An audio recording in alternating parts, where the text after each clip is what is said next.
तो आज का जो टॉपिक है उसको शुरू करने से पहले मैं थोड़ा सा वो क्लियर करता हूँ जो वीडियो के लास्ट में हमने किया था लास्ट में कि भाई अगर कोई आर्बिट्री शेप की वायर होती है उसके ऊपर कैसे कैलकुलेट करें, टोटल फोर्स कैसे आएगी, क्योंकि हर बार इंटीग्रेशन यूज़ करना तो सही नहीं रहता, बहुत लेंथी हो जाता है। तो उसका एक शॉर्टकट है, उसके बारे में जानते हैं।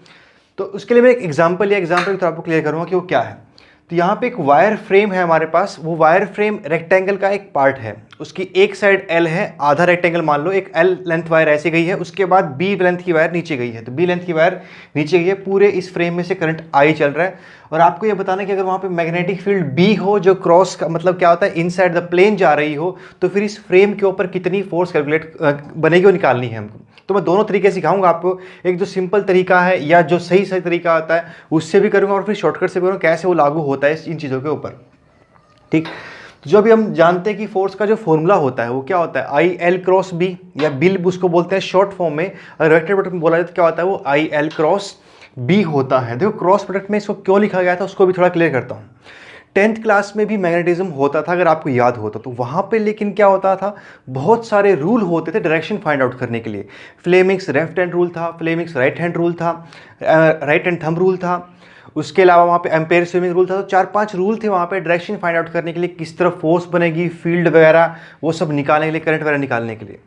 तो वो सब जो चीज़ें थी वो शॉर्टकट था असल में। जहाँ पे जो भी फॉर्मूला आप देखोगे, जब भी कभी हमको निकालना पड़े, करंट निकालना पड़े, फील्ड निकालना पड़े, फोर्स निकालना पड़े, कुछ भी निकालना पड़े, तो उसके पीछे कोई ना कोई फॉर्मूला होता है। तो वो जो फॉर्मूला है उस फॉर्मूले में ज़रूर कोई ना कोई क्रॉस प्रोडक्ट रहेगा जिसकी वो डायरेक्शन है, जो वहाँ पर शॉर्टकट ट्रिक से right hand thumb rule, Fleming's left hand rule, right hand rule जो बनाए हुए थे वो शॉर्टकट ट्रिक से बनाया हुआ था साइंटिस्ट ने। तो हम उस पर नहीं जाएंगे, वो बहुत सारे हो जाते हैं और बहुत कंफ्यूजिंग भी हो जाता है। तो हम सिंपल इस ट्रिक पे रहेंगे कि वेक्टर प्रोडक्ट डायरेक्शन कैसे निकाली जाती है वो हमको पता है। ठीक, उस पे रहेंगे। और यहाँ पे जिस भी बारे में पूछा जाएगा तो वहाँ उसके पीछे कोई ना कोई उसका फॉर्मूला इन्वॉल्व होगा, आपको उस फॉर्मूले को याद रखना है बस। ठीक, उससे दोनों बातें हो जाएंगी, एक तो फॉर्मूले हमको पक्के हो जाएंगे, दूसरी बात डायरेक्शन निकालनी भी आसान हो जाएगी। जैसे यहाँ पे एक एल क्रॉस बी है, तो कोई भी कहीं पर भी आपको ए क्रॉस बी का डायरेक्शन निकालने को बोले, कहीं पर भी बोले, ये तो खैर इसमें देखेंगे, इसके अलावा कहीं पर भी बोले, तो डायरेक्शन कैसे होती है कि जो आगे लिखा गया है वेक्टर उसकी तरफ हम राइट हैंड की फिंगर्स रखते हैं, जो पीछे लिखा गया है शॉर्टेस्ट एंगल को फॉलो करते हुए उसकी तरफ घुमाते हैं। तो जो हमारा थंब आता है वो रिजल्टेंट की डायरेक्शन को बताता है। जैसे मैं अगर पॉइंट करूं, इसको बोलूं सी वेक्टर है और मेरे पास एक वेक्टर था ए ऐसे और एक बी वेक्टर था यूं ऊपर। ठीक है, तो मैं ए वेक्टर की तरफ अपनी फिंगर्स को रखूंगा और बी की तरफ कर्ल करूंगा छोटे वेक्टर को फॉलो करते हुए। जो मेरा थंब दे रहा है वो क्या बताएगा, सी, यानी कि सी डायरेक्शन क्या होगी, आउटसाइड द बोर्ड। तो इसमें जो भी बनता होगा सी वो आउटसाइड द बोर्ड आएगा। ठीक है, वो आपको अपने आप से देख लेना कि इस फॉर्मूले में वहाँ पे सी की जगह पे क्या लिखा हुआ है, ए की जगह पे क्या लिखा हुआ है और बी की जगह पे क्या लिखा हुआ है। ठीक, बस एक बात ध्यान रखने की, छोटे एंगल को फॉलो करते हुए आप चलोगे। तो जैसे यहाँ पे देखिए तो यहाँ पे एल क्रॉस बी लिखा हुआ है, एल क्रॉस बी मतलब लेंथ, और लेंथ की डायरेक्शन आपको कल भी बताया था वो वेक्टर तो नहीं होता, लेकिन यहाँ पे वेक्टर बना लेते हैं उसको हम। करंट डायरेक्शन को हम क्या मान लेते हैं कि उसी तरफ वो एल लेंथ की वेक्टर है। तो एल इधर जा रहा है, मतलब करंट इधर जा रहा है, तो हमारा एल वेक्टर कहाँ पे हो गया, इस तरफ हो गया। और बी कहाँ पे है, यहाँ पे इनसाइड द बोर्ड। तो ये कहाँ गया, अंदर जाएंगे फिंगर्स में। राइट हैंड थंब रूल कैसे यूज करें, फिंगर कैसे किस तरफ रखी राइट हैंड की, जिस तरफ हमारा वो पहले लिखा हुआ वेक्टर है वो एल है, तो एल इस तरफ लिखा हुआ है। क्यों, क्योंकि करंट भी उधर ही जा रहा था। तो ये हो गया उसकी तरफ। क्या उसके बाद क्या करेंगे, जो बाद में लिखा गया उसकी तरफ घुमाना है। तो बाद में क्या लिखा हुआ है, बी, और बी कहाँ पे है, इनसाइड द बोर्ड है। तो अपने हाथ को हम ऐसे मोड़ेंगे क्योंकि अभी फिंगर्स हमारी मुड़ सकती हैं, और किसी तरीके से हम फिंगर्स को यूं तो बेंड कर नहीं सकते, इस तो बेंड होती नहीं हमारी, जिस तरीके से नॉर्मली बेंड होती हैं, तो उस तरीके से हम उसको बेंड करते हैं। तो जो हमारा थंब आ रहा है वो क्या देगा, रिजल्टेंट की डायरेक्शन, और रिजल्टेंट यहाँ पे क्या है, फोर्स। तो फोर्स कहाँ बनेगा, इस तरीके से अपवर्ड डायरेक्शन। समझ में, यही तरीका बस आपको फॉलो करना है हर क्वेश्चन में। इसके बाद आने वाले चैप्टर्स में भी सब जगह पे यही रहेगा कि कोई ना कोई उसमें क्रॉस प्रोडक्ट जरूर है। आपको क्रॉस प्रोडक्ट को याद रखने की कोशिश करनी है, किसका फॉर्मूला है वो कहाँ पे है। इसलिए इसको इस फॉर्म में मैं लिख रहा हूँ।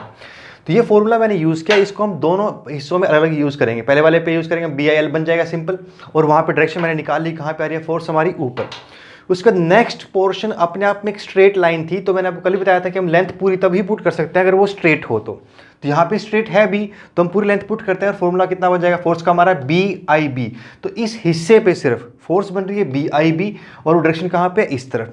पूरी को इकट्ठा हम एल प्लस बी इसलिए नहीं लिख पाए क्योंकि फोर्स एक वेक्टर क्वांटिटी होती है, वो डायरेक्शन के हिसाब से ऐड होती है, वो ऐसे ऐड सीधी ऐड नहीं होती है। तो इसलिए मैंने पूरी लेंथ एक साथ यूज़ नहीं की, मैंने एक लेंथ जो स्ट्रेट थी उसको अलग यूज़ किया, इस लेंथ को अलग यूज़ किया। ये फोर्स हमारी F1 बनी, ये फोर्स हमारी F2 बनी। नेट फोर्स अगर निकालनी हो तो कैसे आएगी, इसका वेक्टर एडिशन करना पड़ेगा। तो मैंने वेक्टर यहाँ बनाया और वेक्टोरियली उसको ऐड किया, तो नेट फोर्स कितनी आ रही है हमारे पास, F B I B square plus L square. आप समझ सकते हो इसको स्क्वायर करके ऐड करेंगे तो बी आई तो कॉमन है बाहर आ जाएगा और वो L square plus B square का रूट बन जाएगा। ये तो थोड़ा सही से तरीका कैसे करते हैं, मान लो एक कर्ड वगैरह रहा हो तो जैसे हमने पहले किया था, करके दिखाया था आपको मैंने, हम इंटीग्रेशन यूज़ करते, थीटा वगैरह पुट करते। लेकिन इसका दूसरा तरीका भी था।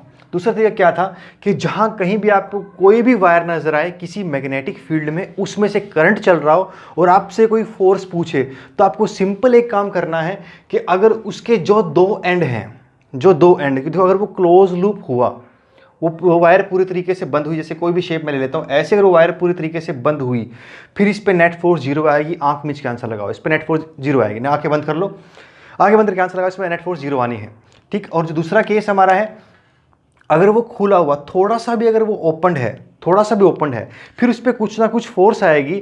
आप चाहो तो इस वाले पूरे पे इंटेंशन करते हुए निकाल के देख लो, या डायरेक्ट तरीका है कि जो उसके दो किनारे हैं उनको डायरेक्टली वायर से जोड़ दो, एक लाइन से जोड़ दो, उतनी ही लेंथ बस काम करेगी नेट फोर्स के लिए, बाकी लेंथ काम नहीं करेगी, ठीक। तो उतनी लेंथ में करंट मानते हुए आप उसको नेट सोल्व कर दो, वो आपका आंसर सही आएगा। करके दिखा रहा हूँ यहाँ पे।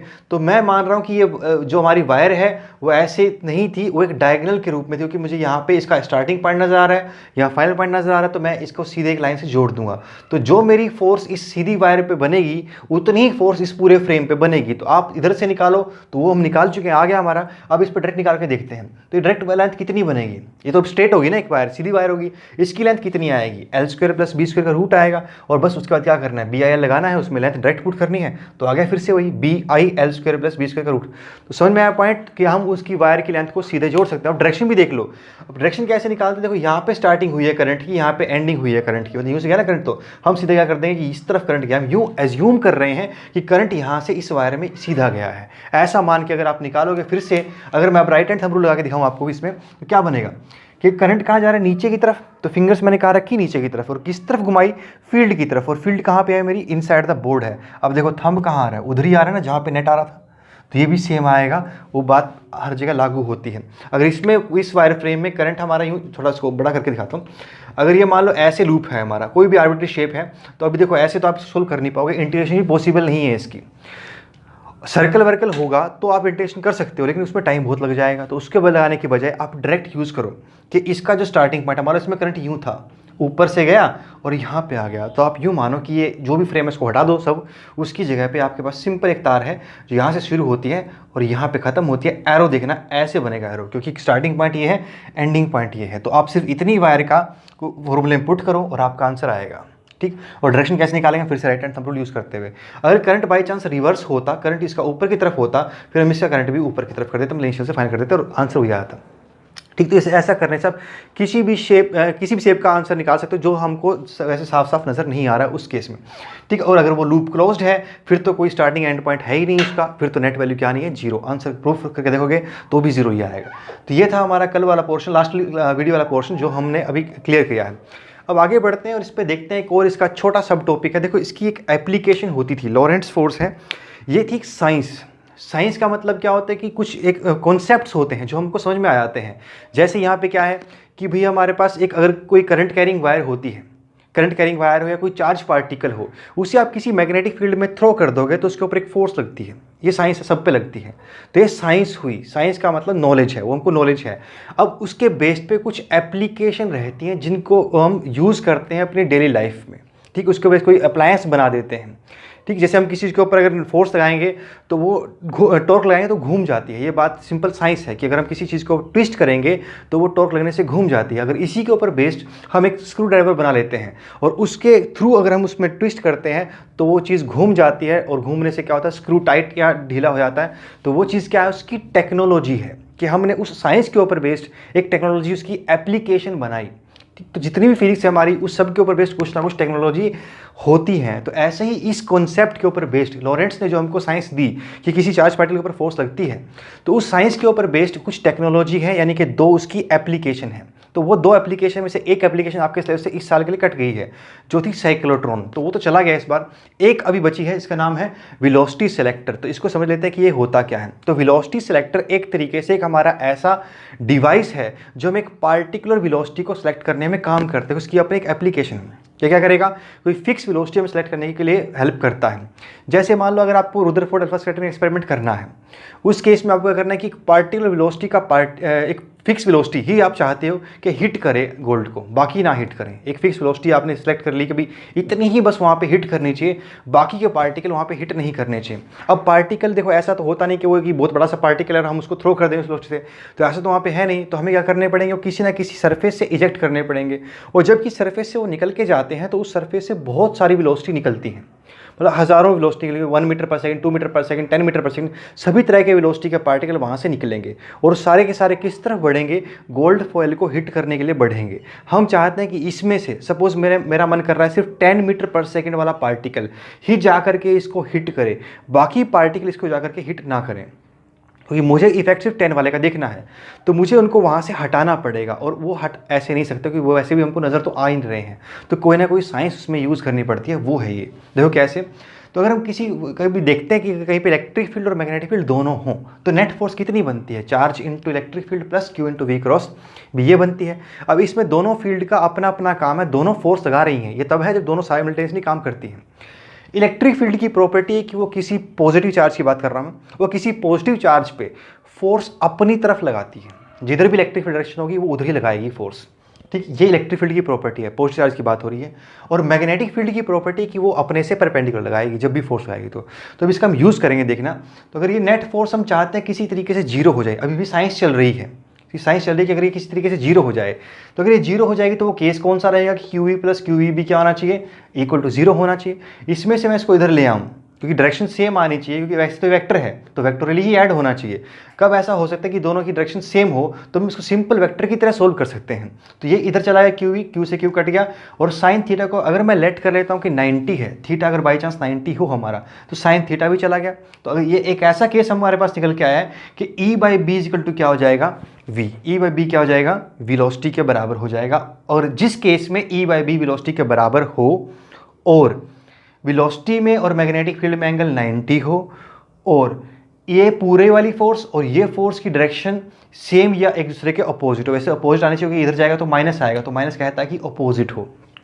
ठीक, जिस केस में ये सभी कंडीशनें सेटिस्फाइड हो जाएंगी, उस केस में उस चार्ज पार्टिकल के ऊपर नेट फोर्स जीरो आएगी, तब जबकि वो खुद उसके ऊपर चार्ज भी है, इलेक्ट्रिक फील्ड भी है, और वो चल भी रहा है, यानी कि दोनों फोर्स आ रही हैं इंडिपेंडेंटली, लेकिन नेट क्या आ रहा है, जीरो। एक तो केस होता है कि चार्ज पार्टिकल ही ना हो, वो फिर तो जीरो आनी ही आनी है।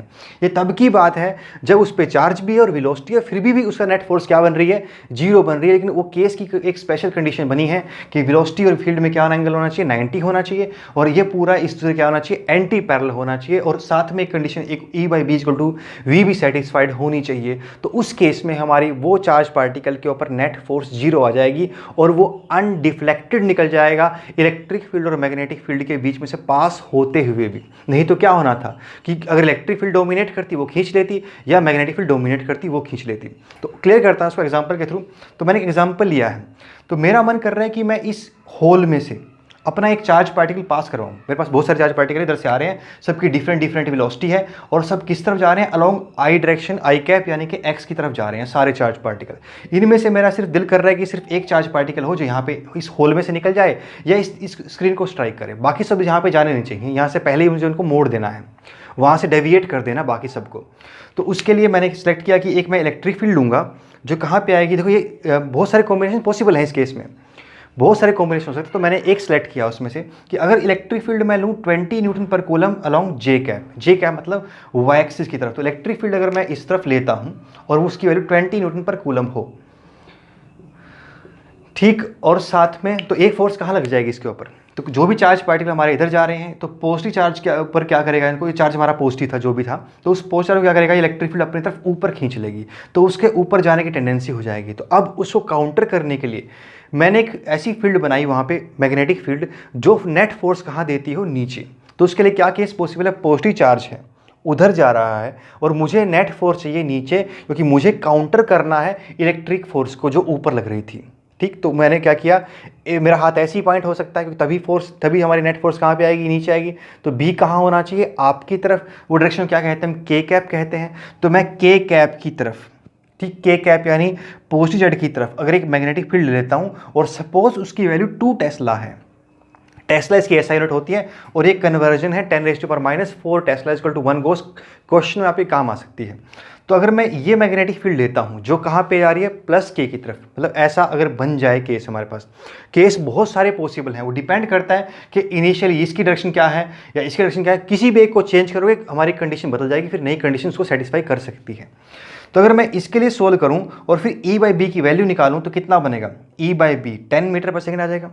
तो इस केस में मेरे जो चार्ज पार्टिकल 10 मीटर पर सेकेंड से चल रहे हैं, सिर्फ वही हमारी E/B की कंडीशन को सेटिस्फाइड कर पाए हैं, और दूसरी कंडीशन हमने सेटिस्फाइड खुद कर ली कि इलेक्ट्रिक फोर्स कहाँ बनेगी, ऊपर, और मैग्नेटिक फोर्स कहाँ बनेगी, नीचे। तो एक दूसरे के एंटी पैरेलल हैं। वो पहली कंडीशन जो माइनस से आ रही थी वो तो मैंने खुद सेटिस्फाई करके चला मैं।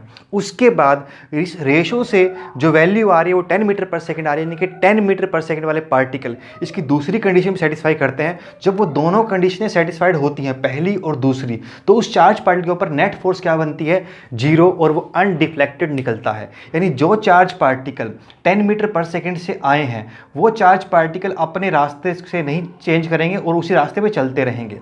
और मैं वही चाहता था कि वो जाके कहाँ हिट करें, दीवार को। जिन चार्ज पार्टिकल की वेलोसिटी 10 मीटर पर सेकेंड से कम है, मान लो 5 मीटर पर सेकंड है, तो 5 मीटर पर सेकंड उसकी वेलोसिटी है, लेकिन चार्ज तो सेम है, सभी पे चार्ज हमने सेम माना, सारे हमारे सपोज अल्फा पार्टिकल ही थे, तो चार्ज सब पे सेम है, इलेक्ट्रिक फील्ड वहाँ कांस्टेंट है, तो सब पे इलेक्ट्रिक फोर्स तो क्या लगेगी, इक्वल, ऊपर वाली फोर्स सब पे बराबर बन रही है। लेकिन जो मैग्नेटिक फोर्स है वो वेलोसिटी पे डिपेंड करती है। तो जिन पार्टिकल की वेलोसिटी 10 से कम है उनकी मैग्नेटिक फोर्स छोटी है, जिनकी 10 है उनके लिए तो क्या हुआ कि एग्जैक्टली मैच हो गई, अपवर्ड फोर्स और डाउनवर्ड फोर्स एग्जैक्टली मैच होगी, तभी तो क्या है ये 0। लेकिन किसके लिए, जिनकी वेलोसिटी 10 थी, जिनकी वेलोसिटी 10 नहीं थी, 10 से कम थी, उन चार्ज पार्टिकल के लिए अपवर्ड सेम है लेकिन डाउनवर्ड क्या होगी, थोड़ी छोटी हो गई। डाउनवर्ड कम हो जाने से नेट फोर्स कहाँ बनती है, अपवर्ड, यानी वो चार्ज पार्टिकल हमारे ऊपर निकल जाएंगे जिनकी वेलोसिटी 10 से कम है, और वो यूं डेविएट कर जाएंगे, वापस मुड़ जाएंगे। ठीक, और वो इस दीवार को, हमारे टारगेट को हिट नहीं करेंगे। और जिन चार्ज पार्टिकल की वेलोसिटी 10 से ज़्यादा है, मान लो 11 है, 12 है, 15 है, वो चार्ज पार्टिकल क्या करेंगे, उनमें मैग्नेटिक फोर्स डोमिनेट करेगी, और वो मैग्नेटिक फोर्स कहाँ पे, नीचे की तरफ है, वो चार्ज पार्टिकल नीचे से मुड़ जाएंगे। तो हमारा एक पार्टिकल वेलोसिटी ही जा करके हिट करेगी कहाँ पे, टारगेट पे। ठीक, और वो कितनी हम चाहते हैं, कितनी वेलोसिटी वहाँ पे हिट करे, वो हम कंट्रोल कर सकते हैं by changing magnitude of electric and magnetic force. इसमें जिसका भी बदलोगे आप उसके अकॉर्डिंग। मान लो मेरा मन कर रहा है कि मुझे तो अब यहाँ पे हिट करवाना है 100 मीटर पर सेकंड वाला, तो मैं मैग्नेटिक फील्ड को अपनी 0.2 कर दूंगा, तो मेरा जो 100 मीटर पर सेकंड वाले होंगे अब उस पर नेट फोर्स 0 बनेगी, उससे छोटे वाले ऊपर जाएंगे और उससे बड़े वाले कहाँ पर जाएंगे, नीचे। तो ये एक केस था, ऐसा पॉसिबल था, इसको कहते हैं वेलोसिटी सेलेक्टर। ये पूरी कंडीशन आपको समझाई है। केस या इसमें वेलोसिटी सेलेक्टर बहुत सारे पॉसिबल होते हैं, आपको चेक करना पड़ता है वहाँ पे कि कौन सा केस जस्टिफाई हो रहा है, मतलब ऑप्शन देखने पड़ेंगे, सीधी सी बात है। ऑप्शन से ही क्वेश्चन सोल्व होगा ये जो वेलोसिटी सेलेक्टर वाला है। तो उम्मीद आपको समझ में आया कैसे सेलेक्ट होती है वेलोसिटी। तो एक पार्टिकल वेलोसिटी हमको सेलेक्ट हो जाएगी और उससे हम अपना जो भी एक्सपेरिमेंट आई करना है वो कर सकते हैं, बाकी से हमारे इधर उधर हो जाएंगे। तो एक टेक्नोलॉजी है ये जो किसके ऊपर बेस्ड है, जो इस बात के ऊपर बेस्ड है कि नेट फोर्स किसी चार्ज पार्टिकल पर लगती है जब वो किसी मैग्नेटिक फील्ड में एंटर करते हैं, यानी कि लॉरेंट्ज फोर्स के ऊपर बेस्ड ये टेक्नोलॉजी थी जो वेलोसिटी सेलेक्टर था। दूसरा साइक्लोट्रॉन था, वो कट चुका है, फिर भी अगर टाइम मिलेगा तो मैं आपको करवाऊंगा उसको। ठीक, तो अभी इतना ही।